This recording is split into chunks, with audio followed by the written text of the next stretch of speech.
Hello മക്കളെ, ഷമീം സാറാണ്. അപ്പോൾ തീർച്ചയായിട്ടും സെക്കൻഡ് അലോട്ട്മെൻറ്റിൽ ഒരുപാട് കുട്ടികൾക്ക് അലോട്ട്മെൻറ്റ് ലഭിച്ചിട്ടുണ്ട് എന്നറിയാൻ കഴിഞ്ഞു. നിങ്ങൾക്ക് ലഭിച്ചിട്ടുണ്ടെങ്കിൽ തീർച്ചയായിട്ടും താഴെ കമൻറ്റ് ചെയ്യുക. ഇനി ലഭിച്ചില്ലെങ്കിൽ അതും എന്ത് ചെയ്യണം, തീർച്ചയായിട്ടും കമൻറ്റ് ചെയ്യണം. കാരണം കഴിഞ്ഞ ഒരു വീഡിയോയിലൂടെ ഷമീം സാർ പറഞ്ഞിട്ടുണ്ടായിരുന്നു 1,45,000 കുട്ടികൾ ഇപ്രാവശ്യം അലോട്ട്മെൻറ്റിൽ നിന്ന് പുറത്താണെന്നുള്ളത്. അപ്പോൾ ഒരുപാട് കുട്ടികളെ ലഭിക്കാത്തവർ തന്നെ ആയിരിക്കും. നമുക്ക് ഓപ്ഷൻസ് ഉണ്ട്, VHSCയും അതുപോലെ തന്നെ പോളിടെക്നിക് ഒക്കെ ഓപ്ഷൻസ് ഉണ്ട്. നമ്മൾ അതിലേക്ക് പോകേണ്ടി വരും. എങ്കിലും നിങ്ങൾ പ്രതീക്ഷയോടെ ഇരിക്കുക. തേർഡ് അലോട്ട്മെൻറ്റ് വരാണ്ട്, അതിനുശേഷം സപ്ലിമെൻ്ററി അലോട്ട്മെൻറ്റ് ഉണ്ട്, സ്പോട്ട് അഡ്മിഷൻ ഉണ്ട്. അങ്ങനെ ഒരുപാട് എന്താ പറയുക അവസരങ്ങൾ ഇനിയും ബാക്കിയുണ്ട്.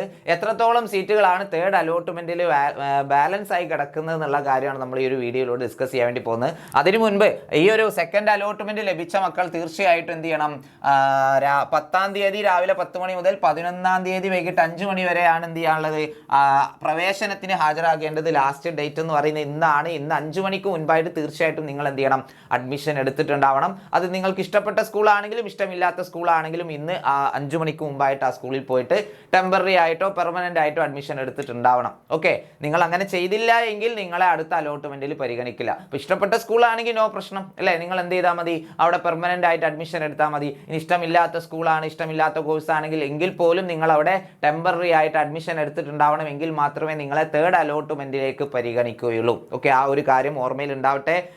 തീർച്ചയായിട്ടും നിങ്ങൾ രക്ഷിതാവിൻ്റെ കൂടെ ഇന്ന് വൈകുന്നേരം 5 മണിക്ക് മുമ്പായിട്ട് അഡ്മിഷൻ എടുത്തിട്ടുണ്ടാവണം. അഡ്മിഷൻ എടുത്തില്ലെങ്കിൽ അത് ആർക്കാണ് ലാഭം? യെസ്, ഇതുവരെ സീറ്റൊന്നും കിട്ടാത്ത കുട്ടികൾക്ക് നിങ്ങൾ വഴിയൊരുക്കി കൊടുക്കുന്ന പോലെയാവും. തീർച്ചയായിട്ടും അഡ്മിഷൻ കിട്ടുന്നവർ, അലോട്ട്മെൻറ്റ് ലഭിക്കുന്നവർ തീർച്ചയായിട്ടും അഡ്മിഷൻ എടുക്കുക. കിട്ടാത്തവർ സങ്കടപ്പെടേണ്ട, നിങ്ങൾക്ക് വേണ്ടിയിട്ട് ഒരുപാട് സീറ്റുകൾ ഇനിയും ബാലൻസ് ആയി കിടക്കുന്നുണ്ട്. പക്ഷേ നിങ്ങൾ വെയിറ്റ് ചെയ്യേണ്ടി വരും. അതായത് ചിലപ്പോൾ സപ്ലിമെൻ്ററി അലോട്ട്മെൻറ്റ് വരെയൊക്കെ നിങ്ങൾ വെയിറ്റ് ചെയ്യേണ്ടി വരും. തേർഡ് അലോട്ട്മെൻറ്റിലും കിട്ടാൻ ചാൻസസ് വളരെ കുറവാണ്. ഓൾറെഡി ഇതുവരെ കിട്ടാത്ത കുട്ടികളാണെങ്കിൽ തേർഡ് അലോട്ട്മെൻറ്റിൽ കുറേ അധികം കുട്ടികൾ പുറത്തുണ്ട്. അതിൽ ഒരു 10% വിദ്യാർത്ഥികൾക്കൊക്കെ ഇനി കിട്ടുള്ളൂ, അലോട്ട്മെൻറ്റിൽ കിട്ടുള്ളൂ. അതിനെക്കുറിച്ചൊക്കെ പറഞ്ഞുതരാം. നിങ്ങളോട് ഇതിനോടൊപ്പം തന്നെ നിങ്ങളെ ഓർമ്മിപ്പിക്കേണ്ട ഒരു കാര്യം, നിങ്ങൾ ഏത് കോഴ്സാണ് എടുക്കുന്നതെങ്കിൽ തീർച്ചയായിട്ടും നിങ്ങൾക്ക് ട്യൂഷൻ അത്യാവശ്യമാണ് കേട്ടോ. SSLC പോലെ അല്ല +1 എന്ന് പറയുന്നത്. അത് നിങ്ങൾ എപ്പോഴും മനസ്സിലുണ്ടാവണം. നിങ്ങൾക്ക് ആഗ്രഹമുള്ള ഒരു കോഴ്സിന് തന്നെ നിങ്ങൾ ചേരണം. ഓക്കെ, അത് ഏത് സ്കൂളായാലും, ഞാൻ മുമ്പും പറഞ്ഞിട്ടുള്ളതാണ്, നിങ്ങളുടെ ഇഷ്ടപ്പെട്ട കോഴ്സിന് തന്നെ നിങ്ങൾ എന്ത് ചെയ്യണം, ചേരണം. അത് സ്കൂൾ ഏതോ ആയിക്കോട്ടെ.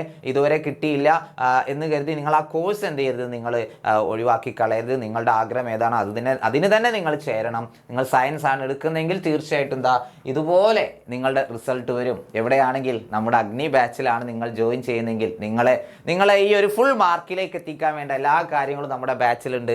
ഇത് ഈ വർഷം 2025 +1 റിസൾട്ട് വന്നതിന് ശേഷം 520 മാർക്കും നേടിയിട്ടുള്ള മിടുക്കന്മാരും മിടുക്കികളുമായിട്ടുള്ള കുട്ടികളാണിത്.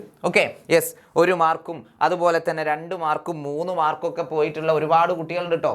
ഒരുപാട് കുട്ടികളാണ് നമ്മുടെ ബാച്ചിൽ നിന്നും ഫുൾ മാർക്ക്, ഫുൾ A+ വാങ്ങിയിട്ടുള്ള മക്കളുള്ളത്. അപ്പോൾ നിങ്ങൾക്കും ആവാൻ വേണ്ടി പറ്റും. തീർച്ചയായിട്ടും താഴെ കാണുന്ന നമ്പറിൽ കോൺടാക്ട് ചെയ്യുക. നമ്മുടെ അഗ്നി ബാച്ചിൽ സയൻസ് ആണ് എടുക്കുന്നതെങ്കിൽ അഗ്നി ബാച്ചിന്, കൊമേഴ്സ് ആണെങ്കിൽ ജ്വാല ബാച്ചും ഉണ്ട്, അവിടെയും ഉണ്ട് ഒരുപാട് കുട്ടികൾ കേട്ടോ. ഫുൾ A+ ഒക്കെ വാങ്ങിയിട്ടുള്ള ഒരുപാട് മക്കളുണ്ട്. അപ്പോൾ തീർച്ചയായിട്ടും നിങ്ങൾ എന്ത് ചെയ്യുക, ഈ കാര്യം ഒന്ന് ഓർത്ത് വെക്കുക. പിന്നെ ഇത് ഈ വർഷം മാത്രമുള്ള ഒരു റിസൾട്ട് അല്ല, പെട്ടെന്നുണ്ടായ ഒരു അത്ഭുതമൊന്നും അല്ല. ഇത് നമ്മൾ വർഷം നമ്മുടെ ബാച്ചിൽ ഉണ്ടാകുന്ന റിസൾട്ടാണ്. ഇത് 2024 520 മാർക്കും വാങ്ങിയിട്ടുള്ള കേരള ടോപ്പേഴ്സാണ്. ഓക്കെ, അതുകൊണ്ട് നിങ്ങൾക്ക് ധൈര്യമായിട്ട് നമ്മുടെ ബാച്ചിൽ ജോയിൻ ചെയ്യാം. നിങ്ങളുടെ മാർക്കും ഇതുപോലെ തന്നെ ഫുൾ മാർക്കിലേക്കൊക്കെ എത്താൻ വേണ്ടി പറ്റും. നിങ്ങൾ അതിന് കഴിവുള്ളവരാണ്. എക്സാം വിന്നർ നിങ്ങളുടെ കൂടെ ഉണ്ടാവും. ഇനി നമുക്ക് ഈ വർഷത്തെ സെക്കൻഡ് അലോട്ട്മെൻറ്റിലെ ഒരു സ്റ്റാറ്റിസ്റ്റിക്സ് ആണ് ഇവിടെ കൊടുത്തിട്ടുള്ളത്. നമ്മുടെ hscap.kerala.gov.in എന്ന സൈറ്റിൽ നിന്ന് കിട്ടിയിട്ടുള്ളതാണ്. ഇവിടെ ഓരോ ജില്ലയിലെയും വേക്കൻസി കൊടുത്തിട്ടുണ്ട്. തിരുവനന്തപുരം ജില്ലയിൽ 4293 സീറ്റുകളാണ് ഇനി ഒഴിഞ്ഞു കിടക്കുന്നത്. അതുപോലെ ഓരോ ജില്ലയിലെയും വേക്കൻസി ഇവിടെ കൊടുത്തിട്ടുണ്ട്.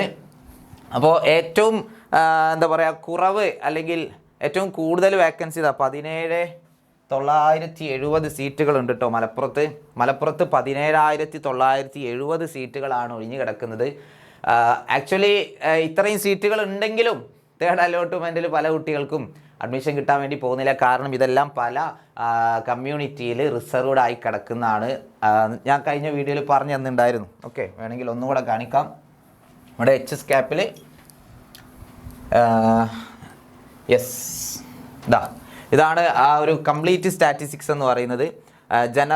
ജനറൽ സീറ്റ് മലപ്പുറത്ത് 0 ആണ്.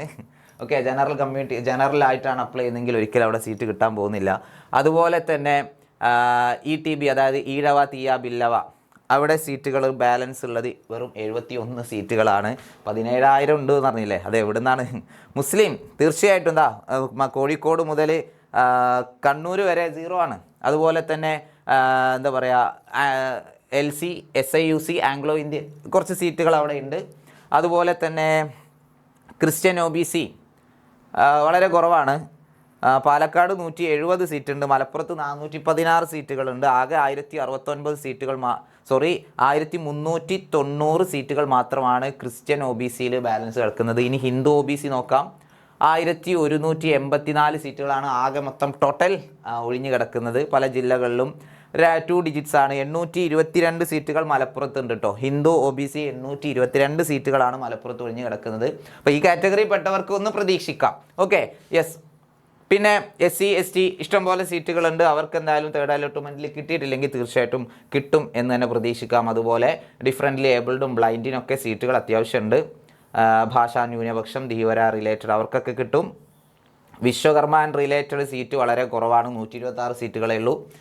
അതുപോലെ തന്നെ മറ്റ് കമ്മ്യൂണിറ്റി പറയുമ്പോൾ EWS എക്കണോമിക്കലി വീക്കർ സെക്ഷൻ ഇഷ്ടം പോലെ സീറ്റുകളുണ്ട്. ആ കമ്മ്യൂണിറ്റിയിലാണ് നിങ്ങളെങ്കിൽ തീർച്ചയായിട്ടും 11,889 സീറ്റുകൾ അവിടെയാണ് ഒഴിഞ്ഞു കിടക്കുന്നത് കേട്ടോ. Okay, yes. അപ്പോൾ ഇതാണ് അവസ്ഥ. ഓക്കെ, ക്ലിയർ അല്ലേ? യെസ്. അപ്പോൾ ഈ സീറ്റുകൾ ഈ 75,000-ഓളം സീറ്റുകൾ കിടക്കുന്നത് പല കമ്മ്യൂണിറ്റിയിലായിട്ട് റിസർവ്ഡ് ആയിട്ട് കിടക്കുകയാണ്. നിങ്ങൾ ഈ പറഞ്ഞതിൽ കൂടുതൽ വേക്കൻസി ഉള്ള കമ്മ്യൂണിറ്റിയിലാണെങ്കിൽ തേർഡ് അലോട്ട്മെൻറ്റിൽ നിങ്ങൾക്ക് സീറ്റ് കിട്ടും. കുറഞ്ഞതാണെങ്കിൽ നമുക്ക് സപ്ലിമെൻ്ററിയിൽ വെയിറ്റ് ചെയ്യാം. കാരണം ഈ സീറ്റുകളെല്ലാം 75,419 സീറ്റുകളിൽ തേർഡ് അലോട്ട്മെൻറ്റിൽ അഡ്മിഷൻ എടുത്തതിന് ശേഷം വരുന്ന വേക്കൻസി എത്രയാണോ അത്രയും സീറ്റുകൾ സപ്ലിമെൻ്ററി അലോട്ട്മെൻറ്റ് ജനറൽ മെറിറ്റ് സീറ്റുകളായിട്ട് മാറ്റും. ഓക്കെ, ജനറൽ മെറിറ്റ് സീറ്റുകളായിട്ട് ഇതെല്ലാം മാറും. അപ്പോൾ തീർച്ചയായിട്ടും എന്ത് ചെയ്യാം, നമുക്ക് സപ്ലിമെൻ്ററി വരെ വെയിറ്റ് ചെയ്യുകയാണെങ്കിൽ അതാണ് ഒരു മുമ്പിലുള്ളൊരു പ്രശ്നം. അതായത് ചിലപ്പോൾ നമുക്കൊരു 2-3 ആഴ്ചത്തെ ക്ലാസ്സുകൾ മിസ്സായേക്കാം. ഓക്കെ, അതായത് ജൂൺ 18-ാം തീയതി നമുക്ക് ക്ലാസ്സുകൾ സ്റ്റാർട്ട് ചെയ്യും. തേർഡ് അലോട്ട്മെൻറ്റ് കഴിഞ്ഞ് ജൂൺ 18-ാം തീയതി ക്ലാസ്സുകൾ സ്റ്റാർട്ട് ചെയ്യും. പിന്നെ സപ്ലിമെൻ്ററി ഒക്കെ നമുക്ക് അലോട്ട്മെൻ്റ് ഒക്കെ വരെ ഏകദേശം ജൂലൈ 2nd വീക്കിലോ അല്ലെങ്കിൽ ജൂലൈ 1st വീക്കിലോ ഒക്കെ ആയിരിക്കും. അപ്പോൾ അതുവരെയുള്ള ക്ലാസ്സുകൾ നമുക്ക് മിസ്സാവും എന്നുള്ളത് ഒഴിച്ചാൽ നിങ്ങൾ ഒരു പേടിയും പേടിക്കേണ്ട. നിങ്ങൾക്ക് ഇത്രയും സീറ്റുകൾ എന്താവാനുണ്ട്, ജനറൽ മെറിറ്റ് സീറ്റുകളായി മാറാനുണ്ട്. അപ്പോൾ അതുകൊണ്ട് എല്ലാവരും പോസിറ്റീവായിട്ട് ഇരിക്കുക. കുറച്ച് വെയിറ്റ് ചെയ്യുകയാണെങ്കിൽ നമുക്ക് +1 ഈ ഒരു സാധാ +1 നമുക്ക് അഡ്മിഷൻ കിട്ടും. അല്ലെങ്കിൽ നിങ്ങൾക്ക് VHSCയിലേക്കോ മറ്റു കോഴ്സുകളിലേക്കോ പോകാം. അപ്പോൾ ഈ ഒരു വിവരം മാക്സിമം ഫ്രണ്ട്സിലേക്ക് എല്ലാവരും എന്ത് ചെയ്യുക, ഷെയർ ചെയ്ത് കൊടുക്കുക. ഇപ്പോൾ നിലവിൽ തേർഡ് അലോട്ട്മെൻറ്റിൽ വലിയ പ്രതീക്ഷയൊന്നും വെക്കണ്ട. പക്ഷേ സപ്ലിമെൻ്ററി അലോട്ട്മെൻറ്റിൽ തീർച്ചയായിട്ടും നിങ്ങൾക്ക് അഡ്മിഷൻ ലഭിക്കും. കുറച്ച് വെയിറ്റ് ചെയ്യേണ്ടി വരും എന്ന് മാത്രം. ഓക്കെ, അപ്പോൾ അത്രയേ ഉള്ളൂ മക്കളെ. വീണ്ടും കാണുന്നവരെ ടാറ്റ, ബൈ ബൈ.